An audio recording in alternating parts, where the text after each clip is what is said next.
expressed on any program are those of the producers and/or the persons appearing on the program, and do not necessarily reflect the views and opinions of FRC Media, Bristol Community College, or the City of Fall River.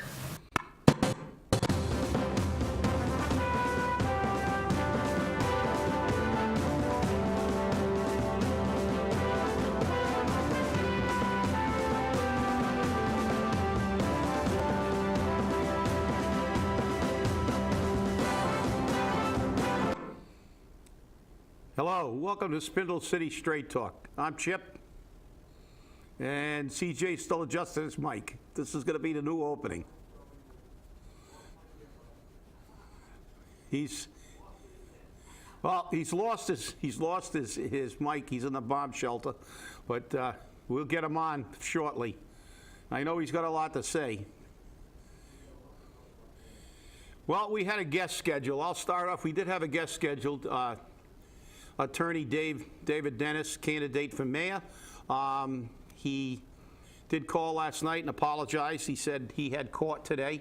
He normally doesn't have cases on Friday. He said, but this one was got moved, and if he can get here, he will show up, but he's going to reschedule. So that was our guest. So I guess we're going to have to. I don't know if we can find anything to talk about in the city of Fall River. You're a little muffled, CJ. I think you got your mic, but you're a little muffled.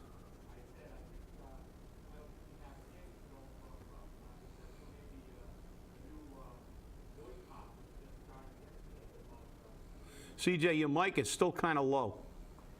Should be better now. Beautiful. Okay. All right, now we can start. All right. Now we can start this. I said I don't think we have anything to talk about at all because I think that there's just nothing left that's going on in Fall River. You know, the ballot just recently became available for the recall, though, and of course the mayor's at the top of the ballot where he thinks he should be, and a lot of people are not happy about it, but the ballot is now at least available to be seen. I'm having a big problem with this whole thing because everything that you come out against, now it's all of a sudden the recall is, again, the recall is. You know what, just because somebody signed a recall petition doesn't mean that they're the recallers, all right? And, you know, Faust Fiordi has said this over and over and over again. And yesterday, from a very, very reliable source, I personally have been called out at WSAR. I'm not allowed on the air. I'm not allowed to, in any way, shape, or form, have my name mentioned on the air. And I thought that was kind of funny because, you know, when I do call, they give me moments and then they cut me off. But now I guess I'm, you know, totally persona non grata, which I don't care. But the information that came out from this reliable source was unbelievable on what they're trying to do, how they're trying to do it, why they're trying to do it, why they're directing what can be said by the hosts, what cannot be said by the hosts, and how you have to focus on specific candidate. And I have a problem with that. You know, the radio waves are owned by the public. They're not owned by WSAR. They're owned by the public. That's why the federal government gets involved and issues a license. And you're given wide latitude on what you can put on the air, okay? But part of that license says you must serve the public's interest. And currently, people don't feel like the public interest is being served. They feel like the propaganda machine has keyed up and running. But I also found it very interesting that this happened when we spoke on our show specifically about the fact that the Amazon deal requires a private developer who has not been named, and that developer is going to be obtaining this land, I'm quite sure, at far less than the $5.3 million valuation that was assessed by the city. So the question then becomes, when that developer is identified and we find out exactly how much that developer paid for this land, we'll see how much of a deal is given, and we'll know where every politician sits with this deal and what's going on. Nobody, and I want to say again, nobody has ever said we are against jobs. or I am against jobs, or you are against jobs, or anyone is against jobs. We want the jobs. We just demand transparency and accountability, something that Fall River has never given us, and still, to this day, still is not giving us. And you have to look at this and say, why is it such a big deal to, WSAR? It's very questionable.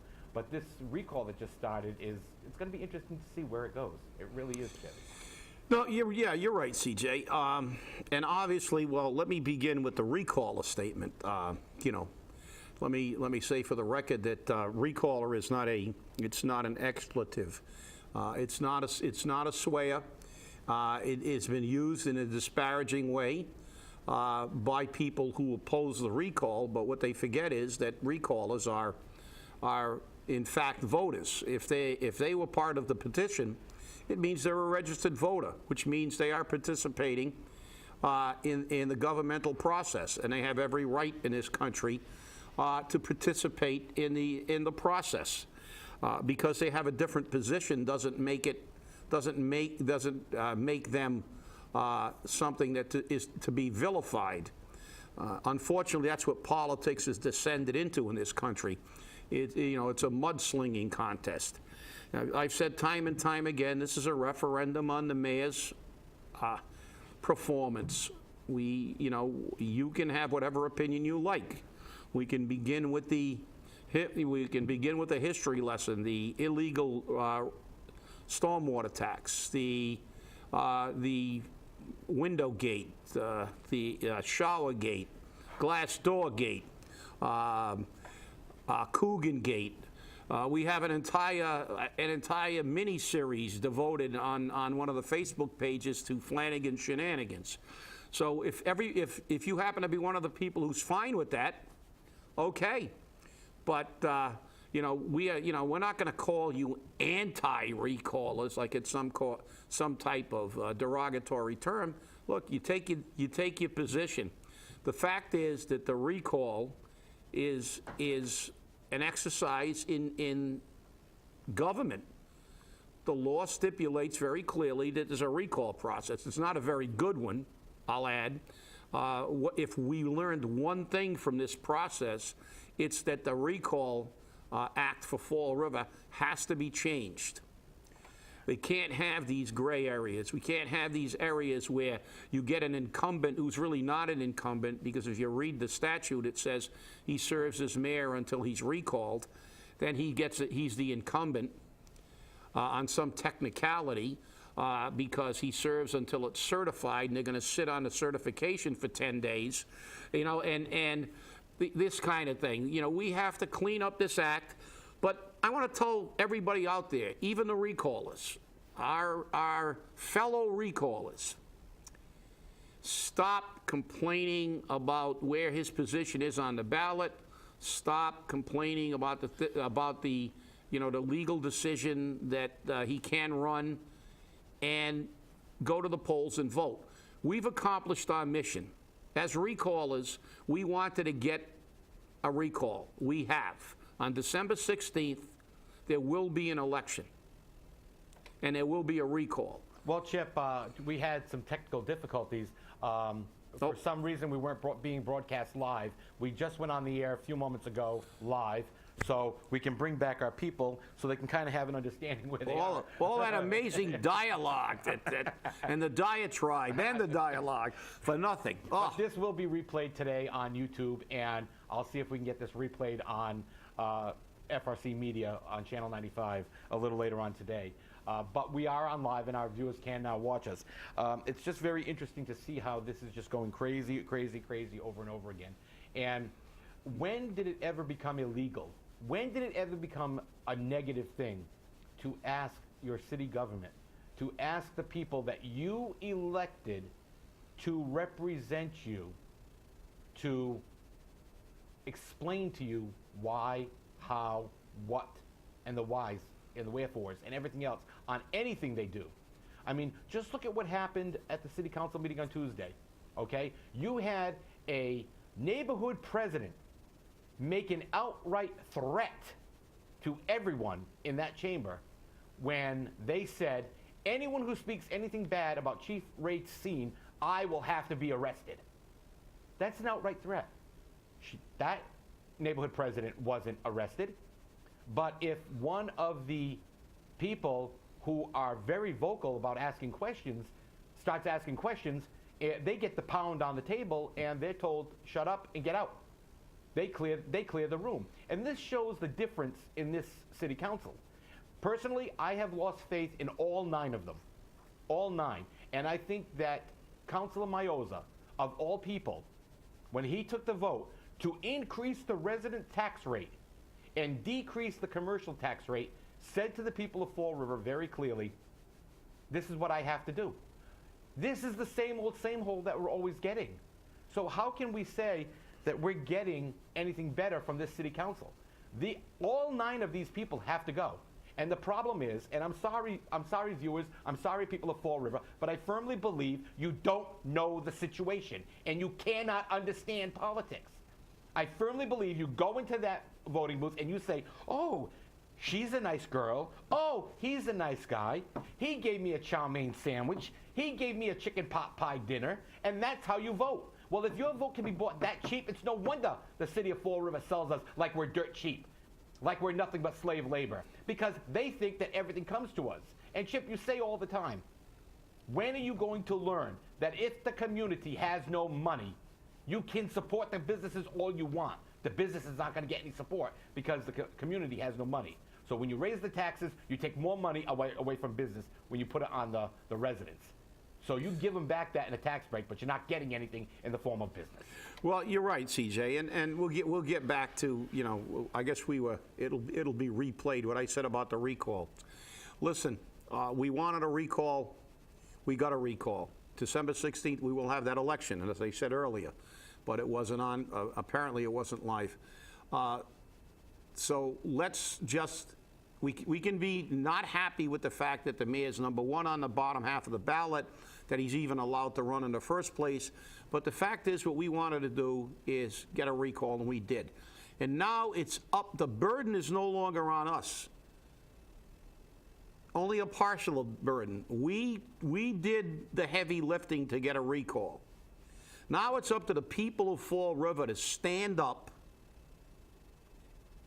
and prove that our effort was not in vain, that they have been paying attention, and all this outrage and all these opinions we've been hearing are not just words, because words without deeds are worthless weeds, as one man once said. And the fact is that on December 16th, there's another referendum. There's 2 referendums. There's a referendum on the mayor, and there's a referendum on the people of Fall River. Both of which I'm tired of hearing about. Because if they don't come out and vote Willie out, they get what they deserve. I feel that the people who worked very hard on the recall, and some of them are frustrated, and I'm frustrated too. We have to change that law. But we need to put people in office, not only the mayor's office, as you just talked about the city council, who will at least represent the people. We ask questions, we talk. I mean, look, I didn't say we shouldn't have Amazon. I've said that we need any kind of job we can get in the city. It's obvious. We're second in the state in unemployment. So, but that doesn't mean that I can't say, gee, why didn't we get a better deal? Why wasn't there some guarantees in that TIF?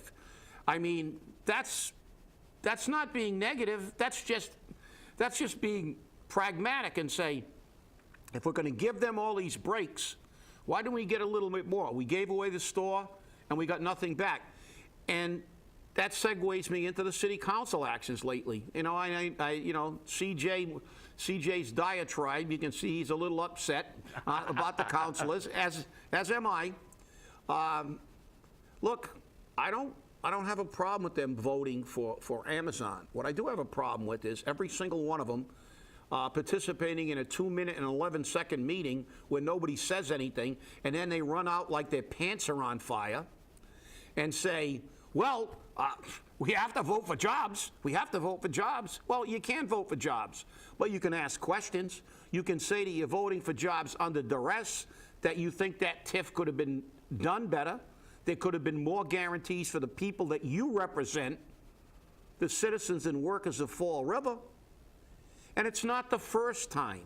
That's the excuse you always use. I can't vote against it because it's jobs. I can't vote against it because it's the 11th hour and the water department will blow up. That's bull, you know what, because it's just an excuse. Have some courage. You don't have to oppose everything, although we did at one time before some of these people were around. We had a councilor who voted no virtually 99% of the time, and he stayed in the council for well over 20 years.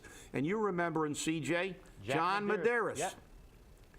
No Nanette, he used to be called.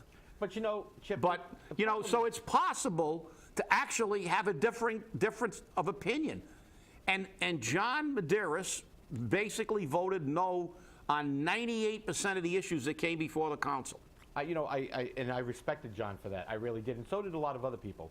But the problem is, this council seems to be now that the recall has gone through, now that this election's coming up, now they don't feel that they're in the spotlight anymore. They think it's over and done with, okay? And when you start getting councilors that start getting so secure in their seats because they're going to vote me in anyways. I've been here for X number of years. I'm not going to be voted out. I've been here for X number of years. I'm not going to be voted out. I can be the yes woman for any mayor that's in town because I'm the pet rock, and I can do that, okay? But that's not what Fall River needs. Fall River needs an aggressive city council, a very aggressive city council, a city council that's going to stand up to people that do nothing except line their own pockets. And, you know, you look at these agencies like the RDA and the FROED, you know, the economic destruction, and they're making money hand over fist on the taxpayers of Fall River, but they're not producing anything. They're not producing anything. So how does that work? And, you know, through this whole candidatorial process, this campaign that's now coming up, I'm getting very frustrated because no matter which candidate I go to, no matter which one I look at their information, I'm getting the same bullet points that we received last year, 2 years before that, and the first run of this mayor. And you know what? Those bullet points mean nothing to me. And you've got candidates that are saying, I can't give you a plan because it might change when I walk into the office on day one. And again, those are the things we're looking at. But, you know, I'm going to give you a little bit of a premonition. Something I think will probably happen. Massachusetts state law allows for 10 days for an election to be certified. That's the maximum amount of time that the election can take to be certified. Now, if we know that election can be certified in 1 or 2 days, that's fine.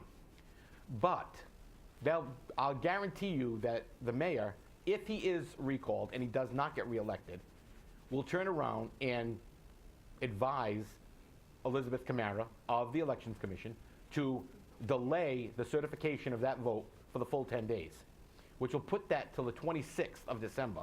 So whoever the new mayor is will take office on the 26th of December. Now, I know from several reputable people in City Hall that they have already been told that if they get recalled, that they will be fired before he steps out of office. Because remember, once he is recalled and a new person is elected, they cannot take office until they are qualified, which means the election must be certified and they must be sworn into office. I have this from very reliable employees at Government Center that have contacted us either through email or through phone conversation and said very clearly that their jobs are being threatened. And we knew this was happening all through the recall process too, and that's why people we had approached to sign the recall petitions said very clearly, I can't because I'll lose my job. I can't because my husband will lose his job. I can't because my mother will lose her job. And, you know, that people are walking around not on eggshells, but on the tips of razors at City Hall, and they are so afraid that they're going to slip and get their neck cut is all in and of itself a very scary situation. And I don't think I could work in an environment like that. And personally, I think that those people should go forward and get an attorney and file a hostile work environment suit, because it shouldn't be happening. And their union representatives, if they are part of the union, should be filing complaints about that, because that is not acceptable. And if they're not union members, they probably need to go anyhow. Well, well, you know, obviously we know that this administration has been accused of attempted intimidation of a counselor, and also they have a pretty good record of having firing people unilaterally who don't agree. So yeah, people are intimidated. But let me get back to the major issue here. All these things can go away on December 16th, people, if you get out and vote. See, this is the whole thing. You know, we sit here and we talk a lot about how screwed up government is, and we talk about how screwed up some of these councilors are and how screwed up our mayor is. But let's place the blame squarely where it belongs, on the people of Fall River for not voting. We can't have 12%, 17% turnouts. You know, I mean, I vote in, I guess they tried to crucify some people on Facebook, and they said I voted more than 50% of the time. I would say I vote 100% of the time in final elections. There have been some primary elections, because I am an independent voter. I am neither Republican nor Democrat, that I have foregone some of the primary elections during my voting life, because there's just nobody in the field in the primary that I'm really that interested in, and I'm looking at the final elections. I have voted both in Republican and Democratic primaries when there was a particular candidate who I felt deserved to get into the final election. So it's about voting. There's an old quote from Theodore Roosevelt about why Rome was destroyed, and it wasn't because of the Roman circus, which is now, I think, transferred over to the government center. But the fact is, I'm paraphrasing it, but basically he said Rome began to lose its power when the Roman electorate failed to exercise its rights to vote. They became too lazy, too apathetic, and they used every excuse in the world not to participate in government. And when that happens, the lunatics run the asylum. Well, the lunatics are obviously running the asylum now.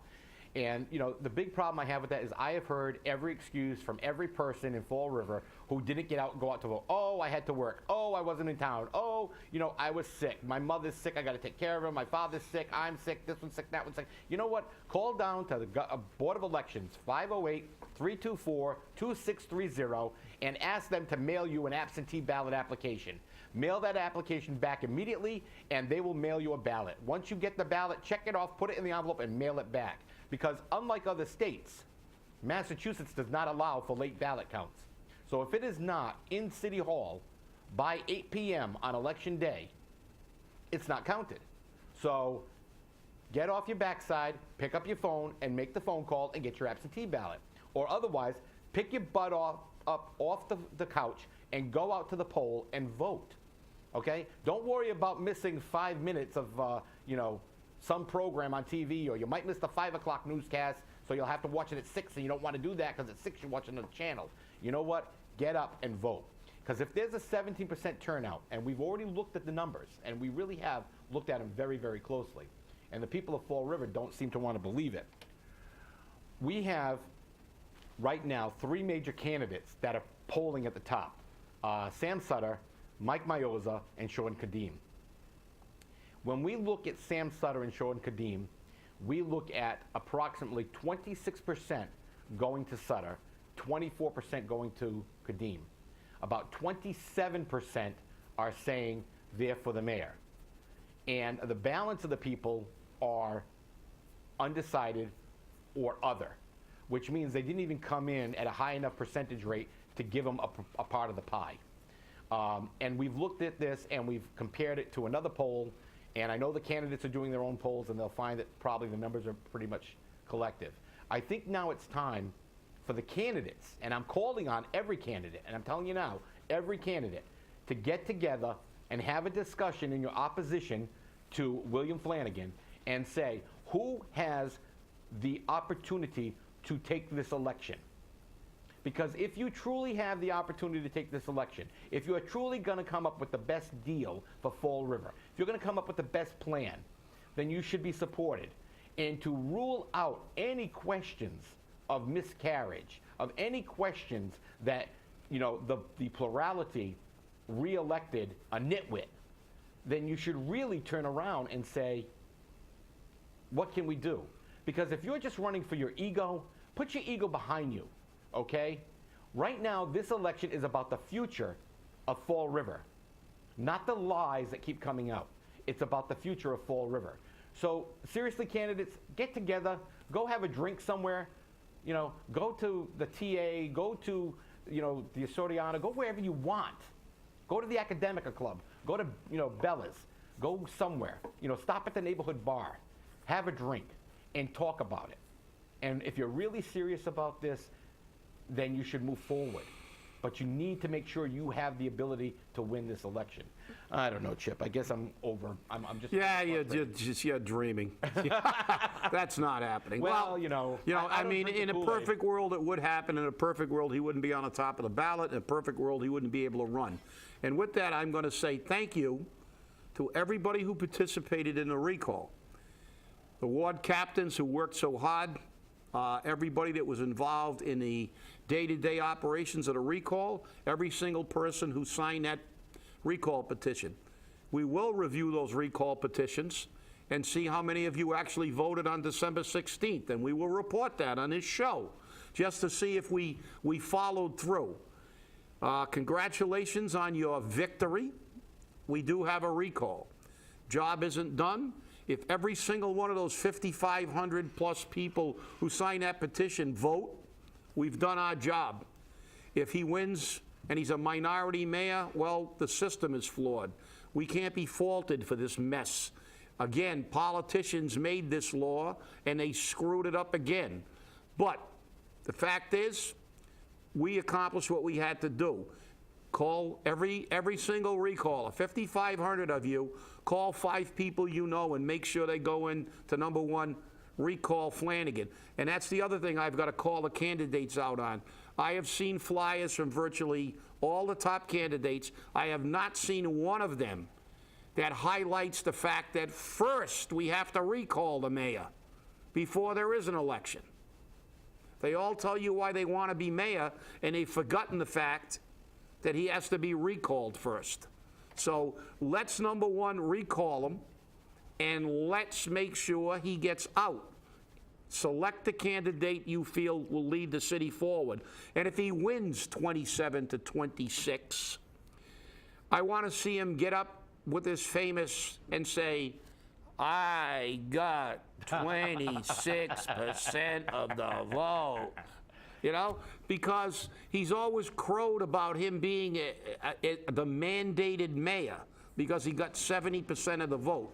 Well, now it showed how bad you are. You'll take 26% just so you can stay in that corner office. And it doesn't matter. If you stay in there, you're still a dud.